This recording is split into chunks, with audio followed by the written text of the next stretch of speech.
ఒక పక్క జనం విలవిల్లాడిపోతున్నారు. కనీసం ఆహారం కూడా దొరక్క అలమటిస్తున్న పరిస్థితి. కానీ రాజకీయ పార్టీలు ఏం చేస్తున్నాయి ఇక్కడ? అధికారంలో ఉన్న తెలుగుదేశం పార్టీ ప్రజల కోసం, లేదంటే చంద్రబాబు నాయుడు గారు అక్కడే ఉంటూ ఆయన ఒక క్రైసిస్ మేనేజర్గా సక్సెస్ అయ్యారని చెప్పుకుంటా ఉంటే, పరామర్శల పేరుతో జగన్మోహన్ రెడ్డి గారు చేస్తున్న విమర్శలు, వరద పేరుతో అక్కడ బురద రాజకీయం చేస్తున్నారా రెండు పార్టీలు? ఈ చర్చ అయితే నడుస్తుంది. ఇదే మీద చర్చించే ప్రయత్నం చేద్దాం సార్. ఒకసారి అంటే జగన్మోహన్ రెడ్డి గారు అక్కడికి వెళ్ళకూడదని కాదు, ప్రతిపక్ష నాయుడు గారు వెళ్ళొచ్చు. కాకపోతే అక్కడ పరామర్శల పేరుతో ఆయన కూడా ఒక రాజకీయం అన్న మొదలు పెట్టారా? బుడమేరు వాగు వచ్చేయడానికి అదిద్దానికి ఏదో కుట్ర ఉంది, చంద్రబాబు నాయుడు గారు ఇల్లు మునిగిపోకుండా ఉండడానికి దాన్ని అటు డైవర్ట్ చేశారని. అలాగే ఇందాక మనం ఒక డిబేట్లో మాట్లాడుకున్నాం, వీటీపీఎస్ మునిగిపోకుండా ఉండడానికి ఆ 11 గేట్లు ఎత్తేయడం వల్ల నీళ్ళు ఎలా వచ్చేసినాయి అనేది కూడా మరొక కారణం. అంటే ఎవరు డైవర్షన్ చేస్తున్నారు, ఎవరు రాజకీయం చేస్తున్నారు? వెలగలేరుకి సంబంధించినటువంటి రిజర్వాయర్ ఎత్తేసారా లేదా? గేట్లు 11 గేట్లు ఎవరు ఎత్తారు, ఎందుకు ఎత్తారు, ఆ వాటర్ ఎక్కడికి పోయింది, ఇది ఒకటి. అంటే అదే అది సమాధానం చెప్పాలి. ఎత్తారా లేదా అంటే అంత నీరు ఎలా వస్తుంది నేను అంటుంది అదే. అది ఎత్తారా లేదా? బుడమేరు వేరు, బుడమేరు గేట్లు, బుడమేరు అనేది కాలువ. వెలగలేరుకి రిజర్వాయర్ గేట్లు ఎత్తారా లేదా? ఎత్తిన నీళ్ళు ఎక్కడికి పోతాయి? ఇది నెంబర్ 1. జగన్ చేసిన తప్పు ఏంటంటే, ఈ వాటర్తో చంద్రబాబు నాయుడు అమరావతి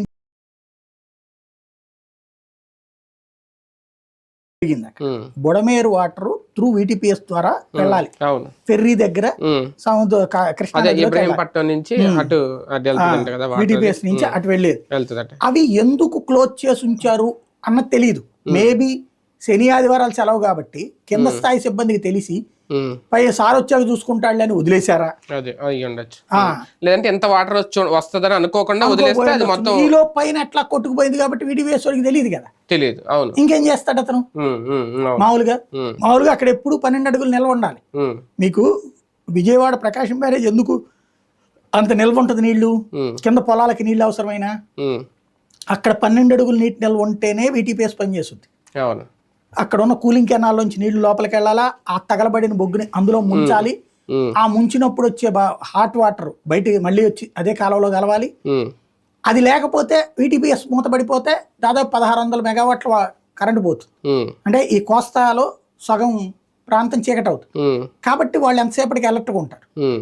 అందువలన జరిగిన లోపమా, సరైన కమ్యూనికేషన్ లోపమా? కింద స్థాయి సిబ్బందికి ఏముంటది, ఇవన్నీ తెలియకపోయి ఉండొచ్చు. అట్లాగే జరిగి ఉండాలా అది. కానీ మధ్యలో చంద్రబాబు నాయుడు గారి ఇల్లు ఎందుకు వచ్చింది? అక్కడికైనా చంద్రబాబు నాయుడు గారి ఇల్లు మునక్కుండడానికి కారణం ఏంటి? ఎందుకంటే పక్కనే ఉన్న ఆశ్రమం కూడా, మంత్రి సత్యనారాయణ ఆశ్రమం కూడా లోపలికి వచ్చినట్టు వాటర్ చాలా మందిని కూడా బయటకు పంపించేశారంట ఇమీడియట్ గా.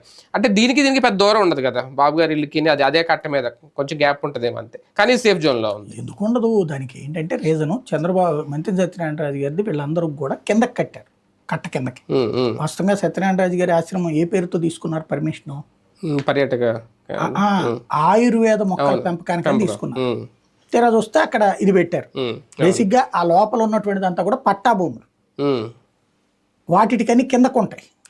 పైకే కట్టినవి ఉన్నాయి కానీ వెనకాల ఇప్పుడు ఫర్ ఎగ్జాంపుల్ అక్కడ గోకరాజు గంగరాజు గెస్ట్ హౌస్ అది ఉంటుంది. లోపల కృష్ణానదిలోకి నువ్వు కాళ్ళు పెట్టుకోవడానికి ఘాట్లు ఉంటాయి. అటు నీకు వరదలప్పుడు విఐపీలు అక్కడికి వెళ్ళి స్నానాలు చేస్తారు, అట్లాంటి ఏర్పాట్లు చేసుకుంటుంటారు. అట్లాంటి ఆ రూట్ అంతా ఉంది. వాస్తవంగా ఒకటి, చంద్రబాబు గారి ఇల్లు అనేది అక్రమ నిర్మాణం, అది ఆయన ఇల్లు కాదు. లింగమనేని గెస్ట్ హౌస్ అక్రమ నిర్మాణంలో ఉండకుండా ఉండాలని ఆయన ఆలోచించుకోవాలి. ఇప్పుడు ఆయన ఏం చేశారు? ఇదివరకు ఎట్లా ఉండేది, కట్ట ఇట్లా ఉంటది, గెస్ట్ హౌస్ ఇక్కడ ఉండేది, ఈ మధ్యలో గ్యాప్ ఉండేది. అప్పుడు వరద నీరు వస్తే చుట్టుముట్టుద్ది. బాబు గారు అందులోకి రావడం వచ్చేసాక ఈ రెండింటి మధ్యన గ్యాప్ పూడ్చేశారు సిమెంట్, పక్కా కాంక్రీట్ సిమెంట్ తో. అట్లాగే గెస్ట్ హౌస్ కి బ్యాక్ సైడ్ కృష్ణానదికి డౌన్ ఉంటది, కృష్ణానది అంతా ఖాళీగా ఉంటది, ఆ నీళ్లు పైకి వచ్చాయి ఎదువరకు. అక్కడ కూడా సిమెంట్ తో ఆ పై దాకా కట్టేశారు. కాబట్టి బాబు గారి ఇంటిని టచ్ అవడం అంటే కట్టను టచ్ అయినట్టు, కట్టను టచ్ అయినట్టు. కాబట్టి అక్కడ టచ్ కాకపోయి ఉండొచ్చు, లేదా దాంట్లో ఏ సెల్లార్ లాంటిదో ఉంటే అందులోకి వెళ్ళి ఉండాలి. నీళ్ళు. సెల్లార్ ఉందో లేదో మనకి తెలియదు, అదే ఉండకపోవచ్చు అనుకుంటాను. ఎందుకంటే భద్రతా కారణాల రీత్యా కూడా అంగీకరించరు సీఎం ఉన్నప్పుడు.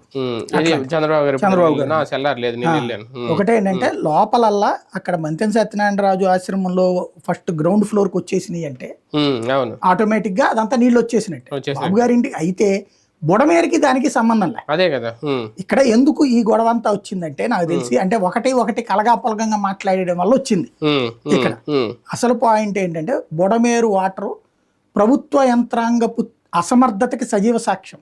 ఇరిగేషన్, మున్సిపాలిటీ, రెవెన్యూ, పోలీసుల మధ్య సమన్వయ లోపం. నలుగురు మంత్రులు బాధ్యత వహించాలి, నలుగురు అధికారులు బాధ్యత వహించాలి. అది వేరు, ఆ ఇన్సిడెంట్ వేరు. ఆ వెలగలేరు గేట్ ఎత్తలేదా ఇది కూడా చెప్పాలి. అదంతా కన్సర్న్, దాని మీద ఒక ఎంక్వైరీ చేసి ఏంటనేది తేల్చాలి. కానీ ఇప్పుడు ఏమి పట్టించుకోరు, మళ్ళీ చేతులు కాల్చుకోవాల్సి వస్తుంది. ఇక్కడ ఇది ఎందుకు పెట్టారంటే మీరు ఒకసారి గుర్తుకు తెచ్చుకుంటే అమరావతి అప్పుడు దెబ్బ కొట్టడానికి జగన్ కుట్ర పన్నాడని, అప్పుడు జగన్ టైంలో ఒక వరద వస్తే ఒక బోట్ ఏదో కొట్టుకొచ్చి అక్కడ గేటు గుద్దుకుంటే గేటు ద్వారా గేటును గుద్దిచ్చేసి తద్వారా నీళ్ళని తీసుకొచ్చేసి చంద్రబాబు ఇంటి మీదకి నీళ్ళని పంపించడానికి కుట్ర పన్నాడు, అమరావతిని ముంచేయడానికి కుట్ర పన్నాడు అని చెప్పేసి అప్పుడు కూడా కొండవీటి వాగు వాటరే వచ్చింది అక్కడికి. వస్తే గండి కొట్టేద్దాం అనుకున్నాడు, కట్టకి గండి కొట్టేసి అమరావతిని ముంచేద్దాం అనుకున్నాడు. ఎలాంటి సైకో పరిపాలిస్తున్నాడు అని చెప్పేసి ఊళ్ళల్లో ఏది తమ ఫెయిల్యూర్ కారణంగా కొండవీటి వాగు కారణంగా వచ్చినటువంటి వాటర్ని లో తిరుగుతా చంద్రబాబు ఇదంతా జగన్ ఫెయిల్యూర్ అని చెప్పుకొచ్చాడు. నిన్న కూడా బోట్ ఆగిపోయినట్టుంది, నిన్న మళ్ళీ వచ్చి బోటు గుద్దుకుంది. మరి ఇప్పుడు ఎవరు కుట్ర పడినట్టు అక్కడ? బేసిక్ గా మనం ఇప్పుడు ఏంటంటే వాస్తవాలు మాట్లాడుకునే దశలో లేము. ప్రస్తుతం మన సమాజం ఎట్లా ఉందంటే చంద్రబాబు గారు చెప్పారంటే గనక మోడీ దుర్మార్గుడు, ఎన్టీ రామారావు దుర్మార్గుడు, చంద్రబాబు మంచోడు అన్నారంటే వీళ్ళిద్దరు మంచోళ్ళే. అంటే ఒక సర్టిఫికెట్ కాన్సెప్ట్ తో ఉంది. ఇంకొకటి కాన్ఫ్లిక్ట్ వచ్చినప్పుడు రిపోర్టింగ్ జెన్యూన్ గా చేయాల్సినటువంటి పత్రికలు చచ్చిపోయినాయి, జర్నలిజం చచ్చిపోయింది. కాబట్టి ఇప్పుడు వీటి గురించి తెలియదా ఎవరికి? కరకట్ట అంటే ఏంటో తెలియదా? కరకట్ట లోపల అక్రమం తెలియదా? ఇటు పక్కన కొండవీటి వాగు వస్తుందని తెలియదా? దానికి ఆల్టర్నేటివ్ ఫెయిల్ అయిందని తెలియదా? అదే సందర్భంలో మునిగినే అక్కడేం శాశ్వతంగా ఏమి ఉండవు, రోజు 2 రోజులు ఇబ్బంది అవుతుంది. ఇక్కడున్న సమస్య ఎక్కడ రాదు. మళ్ళీ క్లియర్ పొట్లాలు ఇవన్నీ పెట్టుకోవాల్సిన అవసరం లేదు, వాళ్ళందరికీ అనుభవం. పొలాలే ఎక్కువగా మునుగుతాయి అక్కడ, మిగతా ఇళ్ళు పైకే ఉంటాయి అక్కడ. ఇటు పక్కన మీరు ఇప్పుడు చూసిన సింగినగర్, ప్రకాష్ నగర్ తరహా టైప్ లో అక్కడ రాదు ప్రాబ్లం. అక్కడ ఇంకోటి ఏంటంటే ఆ నీళ్ళు ఎట్టించి ఎటు కట్టలో నుంచి ఎటు కాలంలోకి పంపించాలో వాళ్ళకి తెలుసు, ప్రకృతిలో కొట్టేస్తుంటారు అన్నమాట. కాబట్టి ఆ ఇష్యూ వేరు, ఈ ఇష్యూ వేరు, అన్ని కలగాపలగం చేసేసేయడం వలన వచ్చిన గందరగోళం. కానీ బుడమేరు వరద ఉధృతి వెనక కుట్ర ఉంది అనే ఆరోపణలు వైసీపీవి ఎలా చూడాలి? నిజంగా కుట్ర ఉందా అని అనుకోవాలా, లేదంటే అధికారుల వైఫల్యం, ప్రభుత్వ ఫెయిల్యూర్ స్పష్టంగా కనిపిస్తుంది? వీళ్ళు కుట్ర చేశారని గతంలో ఆరోపించారు కాబట్టి సేమ్ వీళ్ళు అది తప్పుడు ఆరోపణ, ఇది తప్పుడు ఆరోపణ. ఆ రోజున నేను చెప్పా అమరావతి ముంచే కుట్ర లేదు, పాడు లేదు. ఇది బుడమేరుని ముంచేసి ఆయనకి ఏమవుతుంది? ఇప్పుడు 2.5 లక్షల మంది 16 మంది చచ్చిపోవడం, 2.5 లక్షల మంది రోడ్డును పడితే ఆయనకి ఏమైనా అడుగుతుంది? కాబట్టి బుడమేరుది ఏ కుట్ర లేదు అందులో. చేతకానితనం ఉంది, పరిపాలన నిర్వహణ వైఫల్యం ఉంది, అధికార యంత్రాంగపు వైఫల్యం ఉంది. కట్ట అక్కడ VTPS దగ్గర లోపం జరిగిందా? ఎందుకు వాళ్ళు టైంకి ఓపెన్ చేయలేదు? లేదా కట్ట తెగుతుంటే ఎందుకు చేత కాలేదు? దానికి కూడా ఆల్రెడీ డైవర్షన్ బిగిన్ చేశాడు కదా నిమ్మల రామానాయుడు గారు. వాళ్ళు సరిగ్గా కట్ట మెయింటైన్ చేయకపోవడం వల్లని. కట్ట మెయింటైన్ చేసేది నాకు అర్థం కాలేదు. అసలు కట్ట అంటే అట్టెట్ట కట్టారు అసలు? దానికి పక్కన నువ్వు అటు ఇటు కాలవలాగా కట్టాలి. అది ఏంటి, నువ్వు పోలవరం వాటర్ని అందులోకి పంపించాలను. రిటైనింగ్ వాల్ కడితే ఎంత చక్కగా నిలబడింది. అట్ట ఉండాలి, రిటైనింగ్ వాల్ టైప్ లో ఉండాలి. అట్టగా వాడేస్తే అసలు ప్రాబ్లం ఉండదు. 100 కోట్ల రూపాయలు డబ్బులు కట్టి పెట్టాం దానికి, 100 కోట్లతో మట్టి కట్టామని వేసింది. ఎందుకు వేయలేకపోయాం? అది చేసుకుంటే బాగుండేది కదా, ఈ గొడవ ఉండేది కదా. కానీ ఒక రకంగా కృష్ణమ్మ ఉగ్ర రూపణాలు అంటే 11.5 లక్షల క్యూసెక్ల నీరు అక్కడికి వచ్చేయడం, ఫుల్ లెవెల్ రావడం అంటే బెజవాడకి ఇంకా ముప్పు పొంచి ఉందా? ఇంకా లేనట్టే. ఎందుకంటే పైన ఆల్రెడీ కోతది జరిగింది హైవే, ఆ తర్వాత ఇప్పుడు సెటరైట్ చేసుకుంటున్నారు. కాబట్టి ఇంకా ఏముండదు, పెద్ద ప్రమాదం ఏమి. ఇక ఆల్రెడీ ఒక అనుభవం వచ్చింది కాబట్టి మేనేజ్ చేసుకుంటారు ఊరిని. అంటే ఒక్క కృష్ణానది ప్రవాహం అనే కాదు, ఇప్పుడు ఈ బుడమేరు వరద ఉధృతి ఈ రెండు చూసినప్పుడు బెజవాడకి సంబంధించి ప్రభుత్వం తీసుకోవాల్సిన జాగ్రత్తలు ఏంటి? భవిష్యత్తులోనన్నా ఇదివరకు మంచి మంచి సీనియర్ ఆఫీసర్లు ఉండేవాళ్ళు, పర్ఫెక్ట్ ఉండేవాళ్ళు, ప్లానింగ్ ఉండేవాళ్ళు, వాళ్ళకి సొసైటీ కమిటెడ్గా ఉండేవాళ్ళు. IASలు, IPSలు, ఇరిగేషను ఎంతో తిరిగాం మేము వాళ్ళతో. ఈవెన్ పొలిటీషియన్లు కూడా అప్పుడు రాజకీయం కోసం చూసేవాళ్ళు కాదు, ఇప్పుడు ఏదైనా సరే ఆహారం మనం చెప్పగానే ఒక మొక్క స్పందించేవాళ్ళు, సార్ ఆ ఏరియాలో భోజనం లేవండి, ఆ ఏరియాలో పాలు లేవండి అంటే అక్కడికి పంపించడం, పునరావాస శిబిరాలు ఏర్పాటు చేయడం కానీ, ఆహారం ఎక్కడి నుంచి తెప్పించాలన్నది కానీ, వండిచ్చే ఏర్పాటు చేయడం కానీ చాలా పెద్ద ఎత్తున జరిగేది అది. అలాంటిది ఇప్పుడు వీళ్ళు అదేది స్విగ్గీలు జొమాటోలు వచ్చాక ఇంట్లో వండుకోవడం మానేసినట్టే క్రైసిస్ వచ్చినప్పుడు మేనేజ్ చేయడం మానేశారు. అందరూ సినిమా చూస్తున్నారు, ఎవడన్నా తెచ్చిస్తుంటే తినమంటున్నారు, లేదా వీళ్ళు ఎక్కడో ఎవడో ఇప్పుడు ఇది కూడా ఏంటి, నేను హరే కృష్ణ సొసైటీని ఎవరో తయారు చేసి అయ్యి నీ దగ్గర ఏమైపోయింది యంత్రాంగం? ఎంత పెద్ద ఇష్యూ మనకి, ఎన్ని సంవత్సరాల అనుభవం మనకి, 70-80 ఏళ్ల అనుభవం ఉంది మనకి. స్వతంత్రం వచ్చినప్పటి నుంచే చూస్తూనే ఉన్నాం వరదలు. అంటే ఈ స్థాయి చూడలేదేమో, ఎందుకు లేవు ఈ స్థాయిలో కృష్ణాదికి ఇప్పుడు ఈ స్థాయిలో రాలేదంటే ఇదే ఫస్ట్ టైం అంటున్నారు 100 ఏళ్ళ తర్వాత. కరెక్టే, అంతకు ముందు మునిగే దాంతో పోల్చుకుంటే ఇప్పుడు అందులో 10వ వంతు కూడా లేదు. అంటే ఈ స్థాయి నీరు 11.5 లక్షల క్యూసెక్కుల నీరు రావడం వాళ్ళని ఇప్పుడు పెద్దగా ఇంపాక్ట్. ఇప్పుడు వరదల ముంపు సమస్య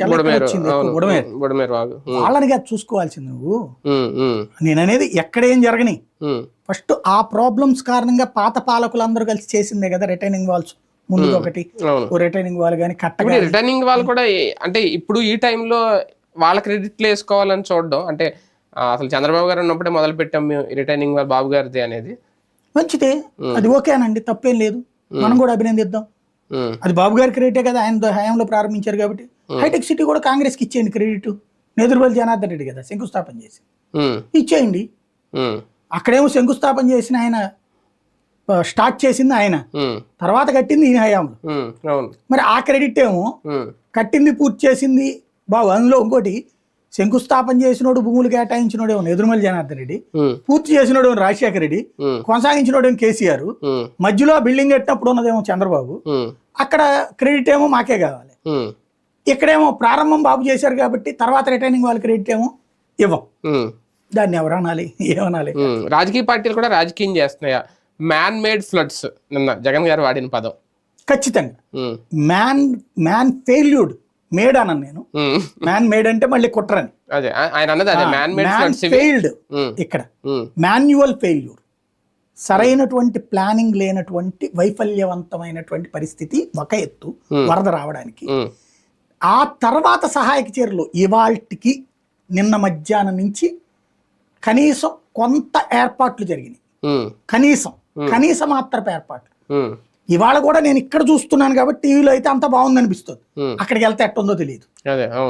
అక్కడికి వెళ్తే కదా తెలిసేది. మళ్ళీ ఇవాళ లేని కాబట్టి నాకు స్టూడియోలో కూర్చున్నాను కాబట్టి, నిన్న మొన్న అక్కడ స్పాట్ లో చూశాను కాబట్టి లోపం ఏం కనబడింది అంటే, మొన్న ఆదివారం అసలు ఏ సహాయం లేదు, అందరూ చోద్యం చూస్తా కూర్చున్నారు. సోమవారానికి వచ్చేటప్పటికి కొంచెం మధ్యాహ్నం నుంచి, అదే ఉదయం 11-12 నుంచి ఫుడ్ అయ్యి పబ్లిక్ తెచ్చి పెట్టడం బిగిన్ చేశారు. పడవలే ఆ జనాలు కూడా అక్కడ కొంత తగ్గేటప్పటికి బయటకు వచ్చి తీసుకెళ్ళడం బిగిన్ చేశారు నీళ్లు అనేది. ప్రభుత్వ యంత్రాంగంగా ఆ లోపల ఉన్న వాళ్ళకి ఏమీ అందించడంలో ఫెయిల్ అయ్యారు. ఆ తర్వాత ఫుడ్ అది తెచ్చినా అక్కడ సమన్వయ లోపమే, ఎవరికి తోచిందాడు మోసుకుపోవడమే తప్పించి ప్లానింగ్ లేదు. లోపల ఎక్కడైతే అసలు చిక్కుకున్న వాళ్ళ సహాయం నిన్న కూడా జరగల. ఏదో హెలికాప్టర్ ద్వారా 2 చోట్ల 3 చోట్ల డ్రాప్ చేశారు, ఫోటోలు తీసుకున్నారు, అది అయిపోయింది. అంతేగాని నిజమైనటువంటి చోట్లన ఇప్పుడు ఉడా కాలనీలో ఆ కట్టకి ఆనుకుని, ఇప్పుడు ఉడా కాలనీకి వచ్చేటప్పటికి 7వ లైను 6వ లైను ఆ చివరిలో ఉంటుంది, అక్కడ 8 నుంచి 9 అడుగులు ఉంది వాటర్. అక్కడ అసలు బయటకు వచ్చే క్వశ్చన్ లేదు, వాటర్ అక్కడ కొట్టుకుపోతున్నారు, చచ్చిపోయింది అక్కడే పిల్లోడు కూడా. అలాంటి ఏరియాల్లో నీకు ఫుడ్ పైనుంచి చెయ్యాలి, అక్కడ ఇలా అసలు ఉడా కాలనీలో మీకు హైయెస్ట్ ఫ్లోటింగ్, నిన్నంత హైయెస్ట్ విక్టిమ్ ఉడా కాలనీ. కుందావరి కండ్రిక లాస్ట్ విక్టిమ్ అయింది, ఇక్కడ కొంత తక్కువ ఫ్లో ఉంది, నందమూరి నగర్ విక్టిమే. మరి అవన్నిటి దగ్గర ఫెయిల్యూర్ అయ్యాం మనం. అక్కడేం ఫుడ్ వేసాం మనం, అది కూడా ఒక డాబా మీద వేస్తే మిగతా వాళ్ళకి ఎట్లా అందుతుంది? అదే కదా బేసిక్గా. అక్కడ ఏం చేయాలా, దాంతో పాటు ఒకళ్ళు దిగి, వాళ్ళకి ఎక్స్పీరియన్స్ ఉంటుంది ఈ ఆర్మీ వాళ్ళకి, ఈ ఎన్డీఆర్ఎఫ్ సంబంధించి. ఇక్కడ నుంచి ఆ ఎదురుగుండా డాబాలో ఉంది, ఇసిరి వేయటం కానీ వాళ్ళకి తెలుసు. అది చేయలా. ఇక్కడ ఒక డాబా మీద పడితే వాళ్ళే అటు పెట్టుకుంటారు, ఒక అపార్ట్మెంట్ మీద వేసారు, వాళ్ళే అటు పెట్టుకుంటారు. కానీ ఇదంతా అయిపోయిన తర్వాత, ఇప్పుడు వరద ప్రవాహం తగ్గిపోయిన తర్వాత, ఆ తర్వాత ఉండే బాధలు చాలా దారుణంగా ఉంటాయి. మనం హైదరాబాద్లో అది చూసాం, ఆ బురద లోపల కప్పలో పావులో ఒక చోట అయితే ముసలి పిల్లలు ఇవన్నీ కూడా వచ్చేస్తుంటాయి. ఇలాంటి టైంలో ఒక వాలంటీర్ వ్యవస్థ, ఒక సచివాలయం వ్యవస్థ, ఇలాంటి వ్యవస్థలు ఉంటే, లేదంటే ఇమీడియట్గా అటువంటి వ్యవస్థలు ఏమైనా ఏర్పాటు చేస్తే చంద్రబాబు నాయుడు గారు ప్రజలకు బాగా ఉపయోగపడుతుంది. నేను వరద పోయిన తర్వాత వాలంటీర్తో అవసరం లే. వరద పోయిన తర్వాత ఇప్పుడు అంటే శానిటేషన్ ఎన్ని కోట్ల రూపాయల నష్టమో తెలియదు. అవును, వీళ్ళు ఎవ్వడు పట్టించుకోడు, ఎవడి కాడు కడిగించుకోవాల్సిందే. ఆ నీళ్లు ఇప్పుడు ఆ పైప్ లైన్లు ఎట్ట వస్తాయో తెలియదు. వాటర్ 2-3 రోజులు ఇప్పుడు వాటర్ ట్యాంకులు తెప్పించుకుని కొట్టుకోవాలి. అయ్యో పెద్ద సమస్య. దాన్ని క్లీన్ చేయించడానికి వెళ్ళదు, ఆ శానిటైజేషన్ మున్సిపల్ వాళ్ళు చేయాలి. అండర్ గ్రౌండ్ డ్రైనేజ్, ఇప్పుడు అండర్ గ్రౌండ్ డ్రైనేజ్ ఎట్టుందో తెలియదు. ఈ ఇల్లు గడుక్కున్న తర్వాత అదంతా శానిటైజ్ చేయాలంటే అదో పెద్ద సమస్య. ప్లస్ ఎన్ని సామాన్లన్నీ కొట్టుకుపోయినాయి, బట్టలు కొట్టుకుపోయినాయి, కట్టు బట్టలతో రోడ్డు మీద ఉన్నటువంటి పరిస్థితి. ఎంత దారుణమైన డిసీజెస్ స్టార్ట్ తిండికి ఇప్పుడు ఇవన్నీ పోతే ఈ కొనుక్కోవడం ఏంటండి ఇవాళ. అదే కదా, ఇప్పుడు అక్కడ ఉన్నదంతా మధ్య తరగతి, దిగువ మధ్య తరగతి. అకస్మాత్తుగా 4 గిన్నెలు కొనుక్కోవాలంటే, లేకపోతే బట్టలు కొనుక్కోవాలంటే ఎన్ని వేలు ఖర్చు అవుతుంది. ప్రభుత్వాలు ఇస్తే 500, 1000, 2000 డబ్బులు ఇస్తే మాక్సిమం 10,000 ఇస్తారేమో. అది కూడా ఇస్తారు లేదో తెలియదు. అది కూడా ఒక ఇంట్లో 4 ఉంటే అట్టేవారు కదా, ఇంటికి ఒకటి అని ఇచ్చారు అనుకోండి, ఏముంటది అందులో. ఇవాళ నాకు తెలిసి వాహనాలు ఒక్కొక్కటి లెక్కేసుకుంటే ఎంత ఉంటది ఇవాళ, ఎన్ని లక్షల రూపాయలు అవుతాయి ఇవాళ వాహనాలు. ఇవాళ పాడైన ఒక్కొక్క బండి బయట ఇవాళ కొనుక్కుంటే మినిమం వాళ్ళు 2 వేల లక్ష రూపాయలు ఉంది. లక్ష రూపాయలు మరి పోయినట్టే కదా. బట్టలు ఎన్ని వేల రూపాయలు పెట్టుంటాయి. సామాన్లు ఇవాళ కొనుక్కోవాలంటే, ఇవాళ ఒక కొత్త ఇంటికి మనం గనక అమ్మాయిని పంపిస్తే సారీ కింద ఇస్తే మినిమం 5 లక్షలు అవుతుంది. ఇక్కడ పోనీ లేబర్ ఏరియాలో ఉన్న ఇళ్లలో 2 లక్షలు వేసుకోండి, మిడిల్ క్లాస్ ఏరియాలో అట్లాగే 5 లక్షలు ఉంటుంది. మొత్తం లాస్ అయినట్టు. ఇల్లు ఇప్పుడు అవన్నీ చివికిపోయి ఉంటాయో తెలియదు, ఏది కూలిపోతుందో తెలియదు. గోడలు చివికిపోతాయి నానిపోవడం మూలంగా. అందులో ఇవన్నీ ఏంటంటే నల్లమట్టి నేల, నల్లమట్టి మీద కట్టిన నేల. ఇప్పుడు అదొక పెద్ద సమస్య. నిజంగా చెప్పాలంటే ఓ రకంగా మనుషులు చేసిన తప్పిదము ప్రకృతి వైపరీత్యం, కానీ మనిషి తప్పిదం వలన ఊరు నాశనమైనవి. ఇప్పుడు ఆ 2.5 లక్షల కుటుంబాలు ఇంటూ 1 లక్ష వేసుకోండి, సింపుల్ గా సగటున 1 లక్ష ఎంత లాస్ అయింది. దీంట్లో ఏం రికవర్ చేస్తారు, ఎన్ని సంవత్సరాలు పడాలి జీవితాలు బాగుపడడానికి. జీవిత కాలం సంపాదించుకున్న దాంట్లో ఇవాళ ఎంత నరకం అన్నమాట వాళ్ళకి. అవును, రైట్. మొత్తానికి విజయవాడ వరదల కారణంగా దాదాపు 2.5 లక్షల మంది అయితే ఇప్పుడు రోడ్డును పడ్డారని చెప్పాలి. వాళ్ళ బాధలు రేపొద్దున్న వాటర్ తగ్గిన తర్వాత అవి కొత్త బాధలు స్టార్ట్ అవుతాయి. రాజకీయ పార్టీలు మాత్రం ఈ బురద రాజకీయాలు మాని ప్రజలకే సహాయం చేయడంలో కానీ ఇమీడియట్గా వాళ్ళు కోలుకోవడానికి ఎలాంటి నిర్ణయాలు, ఎలాంటి చర్యలు తీసుకుంటారనేది చూద్దాం.